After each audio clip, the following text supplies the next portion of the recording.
నమస్తే, నేను మీ Satish. Welcome to prime time debate. ఆంధ్రప్రదేశ్లో ఎన్నికల ముందర రాజకీయ సమీకరణాలు శరవేగంగా మారుతున్నాయి. ఇక ఏదైతే రాజకీయంగా చోటు చేసుకుంటున్నటువంటి పరిణామాలు మాత్రం అధికార వైఎస్ఆర్ కాంగ్రెస్ పార్టీని, ఆ పార్టీ అధినేత జగన్మోహన్ రెడ్డిని భయపెడుతున్నట్లుగా అయితే కనిపిస్తోంది. అయితే ఇప్పటి వరకు జగన్మోహన్ రెడ్డి ఎన్నో ప్రయత్నాలు చేశారు, ఎన్నో కుట్రలు, కుతంత్రాలు, కుయుక్తులు పన్నారు. అవి ఏమిటి అంటే తెలుగుదేశం జనసేనల పొత్తు పొడవకూడదని. ఇక పొత్తు అయితే దిగ్విజయంగా పొడిచింది. ఇక అది ఈ రోజున చాలా బలంగా ప్రజల్లోకి వెళ్తున్నటువంటి పరిస్థితి. ప్రజల నుంచి కూడా అదే స్థాయి స్పందన వస్తోంది.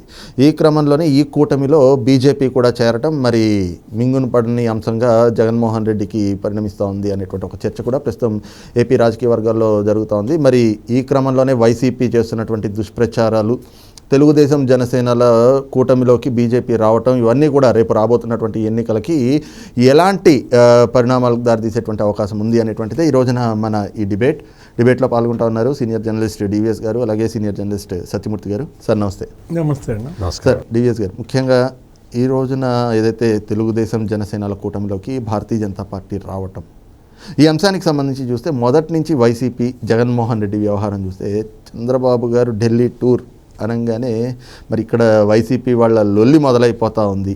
దేనివల్ల అంటారు? ఇది శివరాత్రి, శివోహం. శివరాత్రి అంటే త్రిశూలం, శివుడి ఆయుధం అదే కదా.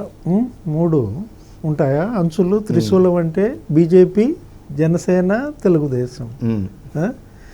త్రిశూల వ్యూహంతో వస్తున్నారు అంటే మనం ఏదో అనుకున్నాం, ఇదే అనమాట. ఇది ఇవాళ 3 పార్టీల అలయన్సు జగన్మోహన్ రెడ్డి పైన, వైఎస్ఆర్ కాంగ్రెస్ పైన ముప్పేట దాడి జరగబోతాను. విజయసాయి రెడ్డి ఏమంటున్నాడు ఈరోజు? ఏదో 3 కాళ్ళ కుర్చీ అన్నాడు. 3 కాళ్ళ కుర్చీ కాదు, ఇదేంటి 3 అంచుల త్రిశూలం అన్నమాట. ఆయన ఎందుకు ఇంత కంగారు పడుతున్నారు? జగన్మోహన్ రెడ్డి శిబిరంలో మీరు అన్నారు తాడేపల్లి లొల్లి, అక్కడ ఢిల్లీ చంద్రబాబు వెళ్ళినప్పుడల్లా కూడా ఇక్కడ ఎందుకు వైబ్రేషన్స్, ఇక్కడ ఎందుకు భూకంపం వస్తుంది?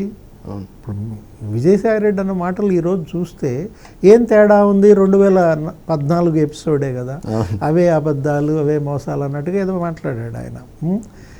ఇక్కడ చర్చ జరుగుతోంది 2014 కాదు, 2019 అబద్ధాలు, 2019 మోసాల మీద. ప్రజల్లో ఇవాళ అజెండా ఏంటి? జగన్మోహన్ రెడ్డి ఏం చెప్పాడు, ఏం చేశాడు? మేనిఫెస్టో వైసీపీ ఏం చెప్పింది, ఇప్పుడు ఏమి చేసింది? నవరత్నాలు ఏదో ఉంది కదా, వాటిల్లో ఒక్క రత్నం అన్నా వీళ్ళు అమలు చేశారా సక్రమంగా? నవరత్నాలు కాదు, అవి గోకరాళ్ళనో ఏదో రకరకాలుగా అంటున్నారు. ఇప్పుడు జలయజ్ఞం చేస్తారన్నాడు, చేశాడా? ఒక ప్రాజెక్టు పూర్తి చేశాడా? అది కూడా గ్రాఫిక్సే. కుప్పంక నీళ్ళు వదిలి ఆ గేట్లు ఎత్తుకుపోయాడు. అక్కడెక్కడో పించా ప్రాజెక్టు ఏదో చెప్పావు, అన్నమయ్య ప్రాజెక్టు కొట్టుకుపోతే ఇంతవరకు లేదు. గేట్లు కొట్టుకుపోయాయి గుండ్లకమ్మకి, పులిచింతల గేట్లు గ్రీజు పెట్టలేనాడనే చెడ్డ పేరు తెచ్చుకున్నాడు కదా. అదే కాదు, పేదల ఇళ్ళు 25 లక్షల ఇల్లు కడతానన్నాడు, కట్టాడా? 30 లక్షలు. 5 ఏళ్ళకి ఏడాదికి 5 లక్షలు కడతానన్నాడులే, అది 30 లక్షలు వేరు ఇళ్ల స్థలాలు. ఆ ఇళ్ల స్థలాలు అదొక స్కాము. ఏది ఎకరం 5 లక్షలు చేసేది 50 లక్షలు కొనిపించారు, పంచుకున్నారు. దగ్గర 10,000 కోట్ల స్కామ్. స్కీముల్లో కూడా స్కాములే కదా. నవరత్నాలు నవ స్కాములుగా ఇవాళ ప్రజల్లోకి వెళ్ళిన దీంట్లో సరే చంద్రబాబు ఇవాళ ఢిల్లీ వెళ్ళారు. బీజేపీ ఎందుకు, బీజేపీతో పొత్తు ఎందుకు అనే దానికి సమాధానం జగన్మోహన్ రెడ్డిని ఎదుర్కోవాలంటే ఇవాళ జగన్మోహన్ రెడ్డి 2014 జగన్మోహన్ రెడ్డి కాదు, 2019 జగన్మోహన్ రెడ్డి ఎలా ఉన్నాడు? ఇంకా అతనికి దుష్ట శక్తులు చాలా బలంగా వచ్చాయి. ఏది మంత్రాలే వేసాడా, మాయలే ఏం చేశాడా? ఇవాళ దుష్టశక్తి ఇంకా వికటాటహాసం చేస్తోంది, సర్వశక్తులతో స్వైర విహారం చేస్తోంది ఇక్కడ వైసీపీ దుష్టశక్తి ఆంధ్రప్రదేశ్లో. మరి ఆ దుష్టశక్తిని ఎదుర్కోవాలంటే మహాశక్తి కావాలి. ఎవరు? మోడీ ఇవాళ మహాశక్తిగా వచ్చి ఆంధ్రప్రదేశ్ని ఈ దుష్టశక్తి బారి నుంచి ఎంత మేరకి బయటేస్తారో మనం చూడాలన్నమాట. దొంగ ఓట్లు, డబ్బు, వాలంటీర్లు, ఈ 3 వ్యూహంతో వస్తున్నాడు జగన్మోహన్ రెడ్డి. ఎన్ని లక్షల దొంగ ఓట్లు ఉన్నాయి? 30 లక్షలు 20 లక్షలు అంట. 27 లక్షలు. ప్రతి నియోజకవర్గంలో 10,000 నుంచి 20,000 ఉన్నాయి. అంటే 175 నువ్వు లెక్కేసుకో. చూసుకుంటే నీకు అక్కడే కనపడుతున్నాయి 30 లక్షల దొంగోట్లు ఉన్నాయంటే. అరే అసలు చరిత్రలో నువ్వు భారతదేశ ప్రజాస్వామ్య చరిత్రలో నువ్వు చూసావా? దొంగ ఓటర్ ఐడి ఎవడన్నా క్రియేట్ చేశాడా? ఇంతవరకు చాలా చూసాం మనం ఎన్నికలు. ఏది బూత్ క్యాప్చరింగ్ తెలుసు, సైకిల్ రిగ్గింగ్ తెలుసు, ఏది వేసినాడే వచ్చేస్తాడు. ఒక 10 మంది చుట్టూతా ఉండి 20 మంది కమ్ముకుని వాళ్ళే వేసేసి ఇక పెట్టే సర్ది పంపిస్తారు. ఇలాంటి రిగ్గింగ్ మనకు తెలుసు. కానీ ఈ దొంగ ఓటర్ ఐడి కార్డులు ఎలా తయారయ్యాయి? అతనెవరో ఐఏఎస్, ఆయన మెడ మీద కత్తి పెట్టి ఆయన ఐడి లాక్కుని వాడెవడో అక్కడ తిరుపతిలోనో ఎక్కడో ఎమ్మెల్యే గారు అబ్బాయే అన్నారు. ఇప్పుడు అసలు అతని మీద కూడా వేటు పడుద్దంట. అతనే ఇప్పుడు A1 అవుతాడని కూడా వాళ్ళ మీడియాలో చూసాం. ఎవరు ఆ భూమన అభినయ్ రెడ్డి ఏదో ఉంది పేరు. అతను మరి 30,000 ఎపిక్ కార్డులు డౌన్లోడ్ చేశారనే ఒక ఇది వచ్చిందంటే ఎలా? దీన్ని ఎదుర్కోవాలంటే ఇంత దుష్ట శక్తికి, ఇందాక చెప్పాను కదా, మంత్రాలు వేశారో మాయలు వేశారో, ఇవాళ దుష్ట శక్తి గతం కన్నా ఇవాళ 3 బలంతో విజృంభించినప్పుడు మహాశక్తి అవసరం. కాబట్టే బీజేపీ ఇవాళ తెచ్చుకోవటం. బీజేపీ, తెలుగుదేశం, జనసేన అలయన్స్ అంటే జగన్మోహన్ రెడ్డి భయపడటం కారణం అదే. సార్ సత్యమూర్తి గారు, అంటే ఇప్పుడు మామూలుగా డివిఎస్ గారు చెప్పినట్లుగా 2014 నాటి ఆ సీన్ రిపీట్ కాబోతుంది మళ్ళీ. ఎందుకంటే తెలుగుదేశం, జనసేన, భారతీయ జనతా పార్టీ ఆ రోజున కూడా ఎన్నికలకు సంబంధించి ప్రచారాలు చేసుకున్నారు. తెలుగుదేశం, భారతీయ జనతా పార్టీ పొత్తులో వెళ్ళారు.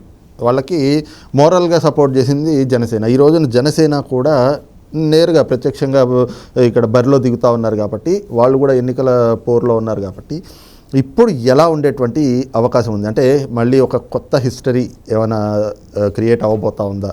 ఇది రాష్ట్రంలో ఇప్పుడు అసలు డెమోక్రటిక్ గవర్నమెంట్ లేదు. ఇది ఆటోక్రాటిక్ గవర్నమెంట్, అంటే నియంతృత్వ ప్రభుత్వం ఇది. అందుకని దీన్ని సాగనంపాల్సిన అవసరం ఉంది. ఇప్పుడు జగన్మోహన్ రెడ్డి మా అన్న పులి ఒంటరిగా వస్తాడు అని చెప్పించుకుంటుంటాడు. ఇప్పుడు ఒంటరిగా రావటం అనేది గొప్ప విషయం కాదు. ఇది ప్రైవేట్ లిమిటెడ్ కంపెనీ కాదు కదా. ఇదేంటంటే ప్రజాస్వామ్య వ్యవస్థలో ఒక 2 పార్టీలు 3 పార్టీలు కలవటం అంటే అది అసలు వాళ్ళ కలయికే ప్రజాస్వామ్యానికి గుర్తు. అంటే ఎవరి పొలిటికల్ ఎజెండా వాళ్ళకు ఉంటుంది కదా. ఉన్నప్పుడు ఆ పార్టీలతోటి కలిసి, అన్ని పార్టీలు కలిసి ప్రయాణం చేయటం అంటే అది ఎంత కష్టసాధ్యమైన పని. అటువంటి కష్టసాధ్యమైన పనిని చంద్రబాబు నాయుడు ఎంచుకున్నాడు. ఇప్పుడు తెలుగుదేశం ఒకటే వెళ్తే గెలవదా అంటే గెలవచ్చు. కానీ ఏంటి అంటే ప్రజలలో ఒక రకమైన భయం ఉంది. జగన్మోహన్ రెడ్డి 5 సంవత్సరాల కాలంలో ఏం చేశాడు అంటే ప్రజలని భయపెట్టాడు. ఐఏఎస్ఎల్నే భయపెట్టాడు, ఐపీఎస్ఎల్ని భయపెట్టాడు. వాళ్ళందరూ జగన్మోహన్ రెడ్డి గుప్పిట్లో కబంధ హస్తాల్లో ఇరుక్కుపోయి ఉన్నారు. వాళ్ళందరినీ మరి డబ్బులు ఇచ్చి మేనేజ్ చేస్తున్నాడో తెలియదు, బ్లాక్మెయిల్ చేసి మేనేజ్ చేస్తున్నాడో తెలియదు. వాళ్ళ చేత అవినీతి చేయించి ఆ అవినీతి సాక్ష్యాధారాలు తన దగ్గర పెట్టుకొని వాళ్ళని ఏం చేస్తున్నాడో తెలియని ఇంత భయానకమైన పరిస్థితి ఆంధ్రప్రదేశ్లో ఉన్నది. ఈ భయానకమైన పరిస్థితిని ఎట్లా ఎదుర్కోవాలి అంటే ప్రజలని సమీకరించి ప్రజలని చైతన్యవంతుల్ని చేసి ఎదుర్కోవాలి. ఇప్పుడు మామూలుగా చూస్తే జగన్మోహన్ రెడ్డి ధనబలం ముందర ఎవరన్నా ఆగగలుగుతారా? 1,00,000 కోట్లు సంపాదన, అక్రమ సంపాదన ఆస్తులే ఉన్నాయి కదా జగన్మోహన్ రెడ్డి దగ్గర. ఇప్పుడు దాంతోపాటు అధికార బలం తోడైంది. మొత్తం అన్ని వ్యవస్థలన్నింటినీ మేనేజ్ చేసేసి అన్ని భయంకరంగా చేస్తున్నాడు కదా. మరి దీన్ని ఎదుర్కోవాలి అంటే ప్రజలు ఎదుర్కోవాలి అంటే ప్రజలకి ధైర్యం కల్పించాలి. ప్రజలకి ధైర్యం ఇవ్వాలి అంటే తెలుగుదేశం పార్టీ లీడ్ చేస్తూ బీజేపీని, జనసేనని కలుపుకెళ్ళాలి. అంటే ఈ విధంగా చేస్తే ఏమవుతుంది అంటే సమాజంలో ఒక రకమైన చైతన్యం వస్తుంది. ఆ చైతన్యం కోసం ఈ 3 పార్టీలు ప్రయత్నం చేస్తూ ఉన్నాయి. ఇందాక మీరు చెప్పినట్టు ఈ 3 పార్టీలు కూడా భావ సారూప్యత ఉన్న పార్టీలు. తెలుగుదేశం, జనసేన, బీజేపీ 3 కూడా భావ సారూప్యత ఉన్న పార్టీలు. ఇవేవో ఒకదాన్ని ఒకటి ద్వేషించుకునే పార్టీలు కాదు. మీరు అడగచ్చు 2019 ఎన్నికలకు ముందర మరి బీజేపీ, తెలుగుదేశం నిరసన వ్యక్తం చేసుకున్నాయి కదా అని మీరు అడగచ్చు. ఆ నిరసన వ్యక్తం చేసింది కూడా తెలుగుదేశం పార్టీ నిరసన వ్యక్తం చేసిన కారణం ఏంటి? రాష్ట్రానికి రావాల్సినవి కావాలి, ఇవన్నీ మీరు ఇవ్వాలి, ఇప్పుడే ఇవ్వండి అని ఒత్తిడి చేయటానికి చేశారు. అంటే ఏంటి, జగన్మోహన్ రెడ్డి లాగా నాకు బాబాయ్ మర్డర్ కేసు నుంచి మా తమ్ముడినే తప్పించండి, అరెస్ట్ చేయొద్దు, నా అక్రమ కేసులు కోర్టులో విచారణ రాకుండా మీరు సాయం చేయండి, మీరు ఆంధ్ర రాష్ట్రానికి ఏమి ఇవ్వకపోయినా పర్వాలేదు, ప్రత్యేక హోదా అని నేను మిమ్మల్ని ఏమి అడగను అని బాండ్ రాసి ఇవ్వట్లేదు. అక్కడ చంద్రబాబు నాయుడు ఏంటంటే రాష్ట్రానికి ఏమేం కావాలి అవి ఇవ్వండి సార్, తొందరగా ఇవ్వండి, ప్రజలు చాలా బాధలు పడుతున్నారు అడుగుతున్నాడు ఆయన. ఈయనేం అడుగుతున్నాడు, మా కేసుల నుంచి తప్పించండి, మాకు ఇవన్నీ అక్కర్లేదండి, మాకు మీరు ఇవ్వకపోయినా పర్లేదండి.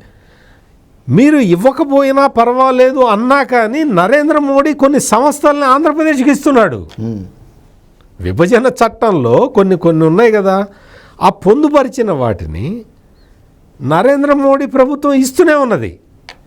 మీకు అసలు ఇంకొక చిన్న ఉదాహరణ చెప్పాలంటే, విశాఖపట్నంలో రైల్వే జోన్ ఏర్పాటు చేయాలంటే 56 ఎకరాలు ఇవ్వాలి. అంటే 56 ఎకరాలు ఇవ్వటానికి జగన్మోహన్ రెడ్డి చేతులు రావట్లా. కేంద్రం అడుక్కుంటున్నది, అయ్యా మీరు ఆ ల్యాండ్ ఇస్తే మేము అందులో అక్కడ జోన్ పెడతాం, రైల్వే జోన్ పెడతాం అని చెప్పి ఇప్పటికీ కేంద్రం 10 సార్లు అడిగి ఉంటుంది ల్యాండ్. ఆ ల్యాండ్ కూడా ఏంటి, రాష్ట్ర ప్రభుత్వం ఏదో ఎక్కడో వెతికి ఇచ్చే ల్యాండ్ కాదు, ఆల్రెడీ రైల్వే భూమిని రాష్ట్ర ప్రభుత్వం వాడుకున్నది. దీనికి ప్రత్యామ్నాయ ల్యాండ్ ఇవ్వాలి, ప్రత్యామ్నాయంగా ఇదిగో మీరు ఇక్కడ పెట్టుకోండి అని ల్యాండ్ ఇవ్వాలి. ఆ ఆల్టర్నేటివ్ ల్యాండ్ కూడా ఇవ్వట్లేదు జగన్. అంటే మీరు రాష్ట్ర ప్రభుత్వం, రాష్ట్రం మీద, అభివృద్ధి మీద జగన్మోహన్ రెడ్డి చేస్తున్న ఎటువంటి అంటే ఈ పనులకి ఇదొక చిన్న ఉదాహరణ మాత్రమే. Right sir. డివిఎస్ గారు, ముఖ్యంగా చూస్తే ఈ రోజున ఏదైతే కూటమిల్ని విచ్ఛిన్నం చేసేటువంటి కుట్రలు మొదటి నుంచి కూడా చూసాం. టీడీపీ జనసేన కూటమి అంటే వాళ్ళ పొత్తు పొడవబోతోంది అనగానే ఆ పార్టీ నాయకులు వచ్చేసి 2 పార్టీల్లో ఉన్నటువంటి క్యాడర్ని రెచ్చగొట్టేటువంటి కుట్రలు, అలాగే ఇంకో పక్కన భారతీయ జనతా పార్టీ ఈ కూటమిలో కలుస్తుంది అనగానే జగన్మోహన్ రెడ్డి ఢిల్లీ పరిగెత్తటాలు, ఢిల్లీ పరిగెత్తి అక్కడ సాగిల పడిపోయి కాళ్ళబేరానికి వెళ్ళిపోయి, ఈ రోజున ఇంకో కొత్త ఓరవడి, ఇంకో కొత్త ధోరణి, ఏదైతే భారతీయ జనతా పార్టీ అంటే తెలుగుదేశం క్యాడర్కి నచ్చట్లేదు, పార్టీతో కలిసి వెళ్ళడం అనేటువంటిది, దీన్ని కూడా భూతద్దంలో పెట్టి పెద్ద ఎత్తున వాళ్ళ సోషల్ మీడియా, వాళ్ళ ఛానల్స్, అసలు వీళ్ళకు ఉందో లేదో తెలియదు కానీ ముందు దాన్ని తీసుకొచ్చి భూతద్దంలో పెట్టి చూపించేటువంటి ఈ ప్రయత్నాలు, ఈ కుట్రల్ని ఏ విధంగా అర్థం చేసుకోవాలి? పక్కాడు బాగుపడితే చూడలేము, చూసి ఓర్చుకోలేరు. ఎదుటాడు పచ్చగా ఉంటే మన కళ్ళు ఎర్రబడతాయి. ఎందుకంటే మీరు చెప్పినట్టుగా తెలుగుదేశం జనసేన అలయన్స్ కాకూడదన్నారు, పవన్ కళ్యాణ్ చంద్రబాబుతో కలవకూడదని అనేక కుట్రలు చేశారు. ఇదే ఇప్పుడు నువ్వు చెప్పిన ఎపిసోడ్ ఇదే కదా. సోషల్ మీడియా కావచ్చు, ఫ్యాన్స్ కావచ్చు, రెచ్చగొట్టడం. ఎవరిని? పవన్ కళ్యాణ్ ఫ్యాన్స్ని రెచ్చగొట్టారు, జనసేన కార్యకర్తలను రెచ్చగొట్టారు, తెలుగుదేశంతో కలవద్దని పెట్టాల్సినంత నిప్పు పెట్టారు, కానీ కాంక్రీట్ అయింది. పవన్ కళ్యాణ్ అసలు ముందే వచ్చి కలిసిపోయి ములాఖత్లోనే చెప్పేశాడు. అది ఇప్పుడు చక్కగా అక్కడ కాంక్రీట్ అయిపోయింది. ఏది? తెలుగుదేశం జనసేన దగ్గర వీళ్ళ పప్పులు ఉడకలేదు. ఎవరికి? ఈ దుర్మార్గులు, ఈ దుష్ట శక్తులు. ఇప్పుడు ఏం చేస్తున్నారు? ఇప్పుడు బీజేపీ వస్తుంది, బీజేపీని రాకుండా చేయాలని మళ్ళీ పెట్టారు. ఏది? కట్టెలు. ఇక పొయ్యిలో కట్టెలు ఎగదోయటమే పని అన్నమాట. ఏ విధంగా నిప్పు పెడదాం, ఆ నిప్పు, ఆ మంటల్లో చలి కాచుకుందామన్న ధోరణే తప్ప నిర్మాణాత్మక దృక్పథం, కన్స్ట్రక్షన్, ఏది పాజిటివ్ యాటిట్యూడ్ అనేది అసలు ఈ పార్టీలో కానీ ఈ గ్యాంగ్లో అసలు లేదన్నమాట. మనకు కనపడుతోంది. బీజేపీ వస్తే మీకేంటి నష్టం? వాళ్ళు తిప్పలు పడతారు. అది తెలుగుదేశం చూసుకుంటుంది, జనసేన చూసుకుంటుంది. అది ఇష్యూ ఎవరిది? అది బీజేపీ ఇష్యూ లేదు, తెలుగుదేశం జనసేన ఇష్యూ. మీకేంటి? మీకెందుకు ఇంత అక్కసు, మీకెందుకు ఇంత ఉష్ణాయాసం, దీన్ని ఏమంటారు, సునకానందం అనాలా, ఎలా అనాలా? ఇప్పుడు ఇందాక మూర్తి గారు చెప్పినట్టు బీజేపీ, తెలుగుదేశం, జనసేన భావసారూప్యత గల దీంట్లో ఓటు ట్రాన్స్ఫర్ అనేది ఇబ్బంది ఉండదు. అవును, ఇక్కడ ఓటు బదిలీ జరగకుండా ఉండాలనే ఇవన్నీ పెడుతున్నారు. వాళ్ళ మధ్య రెచ్చగొట్టడం అన్నమాట. ఏది, బీజేపీ వస్తే మీ పర్సంటేజ్ తగ్గిపోయిద్దని ఎవడో ఒకటి సర్వే వదులుతాడు. ఆ సర్వేలు కూడా వీళ్ళు చెప్పిన వాళ్ళ సర్వేలే మనం చూస్తుంటాం. అంతా కూడా అదే కదా, స్పాన్సర్డ్ అన్నమాట. ఇప్పుడు బీజేపీ ఇవాళ వస్తే తెలుగుదేశం జనసేన అలయన్స్లోకి ఏం జరుగుద్ది? దుష్ట శక్తికి అడ్డుకట్టబడుద్ది, దొంగ ఓట్లు ఏరివేత జరుగుద్ది, ఎన్నికల సంఘం దృఢంగా పనిచేస్తుంది, కేంద్ర ఎన్నికల సంఘం ఆంధ్రప్రదేశ్ పైన ప్రధాన దృష్టి పెడుతుంది, కేంద్ర హోంశాఖ, కేంద్ర ఇంటెలిజెన్స్, కేంద్ర బలగాలన్నీ కూడా ఆంధ్రప్రదేశ్ పైన ఒక చూపు చూస్తాయి. అప్పుడు అక్కడ ఈ దుర్మార్గుల ఆగడాలు సాగవు. స్థానిక సంస్థల ఎన్నికల్లో ఏ విధంగా అయితే భయోత్పాతం, ఇందాక మూర్తి గారు చెప్పారు, ఏంటి నామినేషన్లు కూడా ఏమీ లేదు కదా. నువ్వు నామినేషన్ వేస్తానంటే నీ ఇంట్లో తీసుకొచ్చి లిక్కర్ పెట్టారు, నీ ఇంట్లో తీసుకొచ్చి గంజాయి పెట్టారు. ఒకవేళ అతని భార్య వెళ్ళి నామినేషన్ వేయటానికి చేస్తే ఆ అమ్మాయి బ్లౌజులో నామినేషన్ పేపర్లు కూడా లాక్కున్నారు. ఇంత తలలు పగలగొట్టారు కదా. ఇలాంటి చర్యలు రేపటి అసెంబ్లీ ఎన్నికల్లో సాగవు.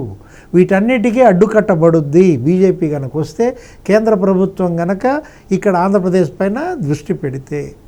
అంటే ఈ రాక్షస చర్యలు, ఇందాక చెప్పాను, దుష్ట శక్తి ఈ 5 ఏళ్లలో ఎలా జడలు విప్పి స్వైర విహారం చేసిందో ఇప్పుడు అది భయపడుతోంది.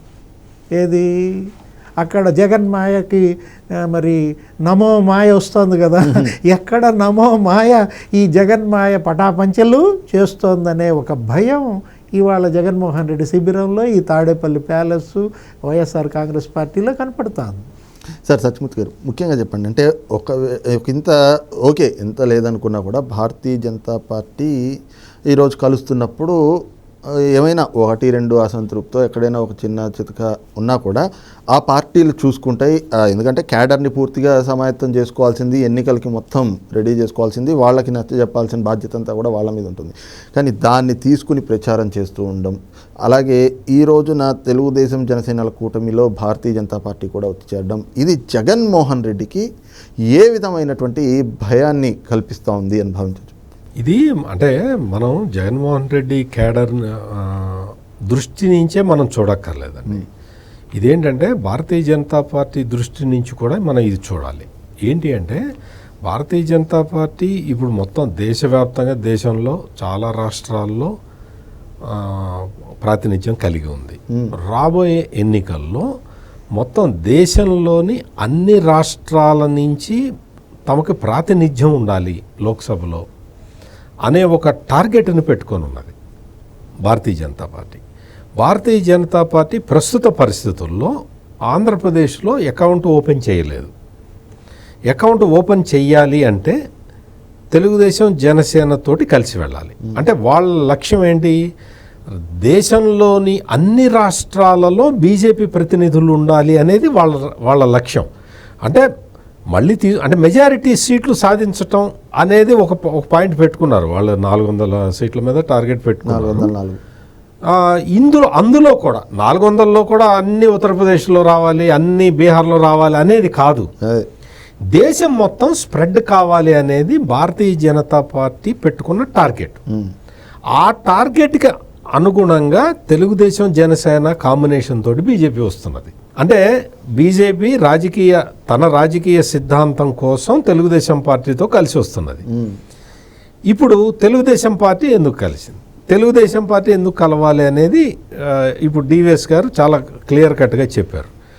తెలుగుదేశం పార్టీకి ఏంటి మెయిన్ లక్ష్యం ఏంటి? ఆంధ్రప్రదేశ్లో ప్రజాస్వామ్యాన్ని బతికించాలి అనేది తెలుగుదేశం పార్టీ మెయిన్ టార్గెట్. దానికోసం అని చెప్పి తెలుగుదేశం ఇది చేస్తున్నది. జనసేన పార్టీకి ఏంటి? ఈ పవన్ కళ్యాణ్ లాంటి వ్యక్తి మీదే కేసులు పెట్టి అరెస్టు చేసి ఇంత అరాచకంగా చేస్తుంటే పవన్ కళ్యాణ్ ఒక కారు ఎక్కి మాట్లాడుతుంటే నువ్వు కారు ఎక్కడానికి వీల్లేదు, దిగి మాట్లాడని చెప్పాడు ఒక ఐపీఎస్ ఆఫీసర్. నువ్వు కారు ఎక్కడానికి వీల్లేదని. అంటే ఇంత నియంతృత్వ పోకడలను ఎదిరించాల్సిన అవసరం జనసేనకు ఉంది. జగన్మోహన్ రెడ్డి చేసిన తప్పిదాల కారణంగా రాష్ట్రం మొత్తంలో ఈ వాతావరణం ఏర్పడ్డది. ఆర్థిక బలంతో పాటు అంగబలం కూడా సమకూర్చుకొని ఉన్న ఒక దుష్టశక్తిని అణిచివేయాలి అంటే ఈ మహాశక్తులన్నీ కలవక తప్పని పరిస్థితి. అందువల్ల ఇక్కడ మనం అర్థం చేసుకోవాల్సింది ఏంటి అంటే ఈ 3 పార్టీలు కలయికని అందరూ యాక్సెప్ట్ చేస్తున్నారండి. అందరూ సాధారణ ప్రజలు కూడా వాళ్ళు ఏంటి అంటే జగన్మోహన్ రెడ్డి ఈ గవర్నమెంట్ పోవాలి అన్న కృతనిశ్చయంతో ఉన్నారు. అందువల్ల ఇప్పుడు టికెట్ రాని వాడికి ఎక్కడైనా బాధ ఉంటుంది. ఆ బాధ ప్రకారం ఏదైనా మాట్లాడితే మాట్లాడచ్చు. కానీ భారతీయ జనతా పార్టీని తెలుగుదేశం వ్యతిరేకిస్తున్నది అనే, తెలుగుదేశం క్యాడర్ వ్యతిరేకిస్తున్నది అనే మెసేజ్ పంపిస్తున్న జగన్మోహన్ రెడ్డి మాటల్ని ఎవరూ నమ్మట్లేదు. నిరాయుధుడిగా మారతాడు జగన్మోహన్ రెడ్డి. ఈ పొత్తు వల్ల అతని దొంగ ఓట్ల ఆయుధం పనిచేయదు, అతని వాలంటీర్ల ఆయుధం పనిచేయదు, అతని ఈ ధనాస్త్రం పనిచేయదు. ఇప్పుడు ఇక జగన్మోహన్ రెడ్డి అస్త్ర సన్యాసం చేయక తప్పదన్నమాట.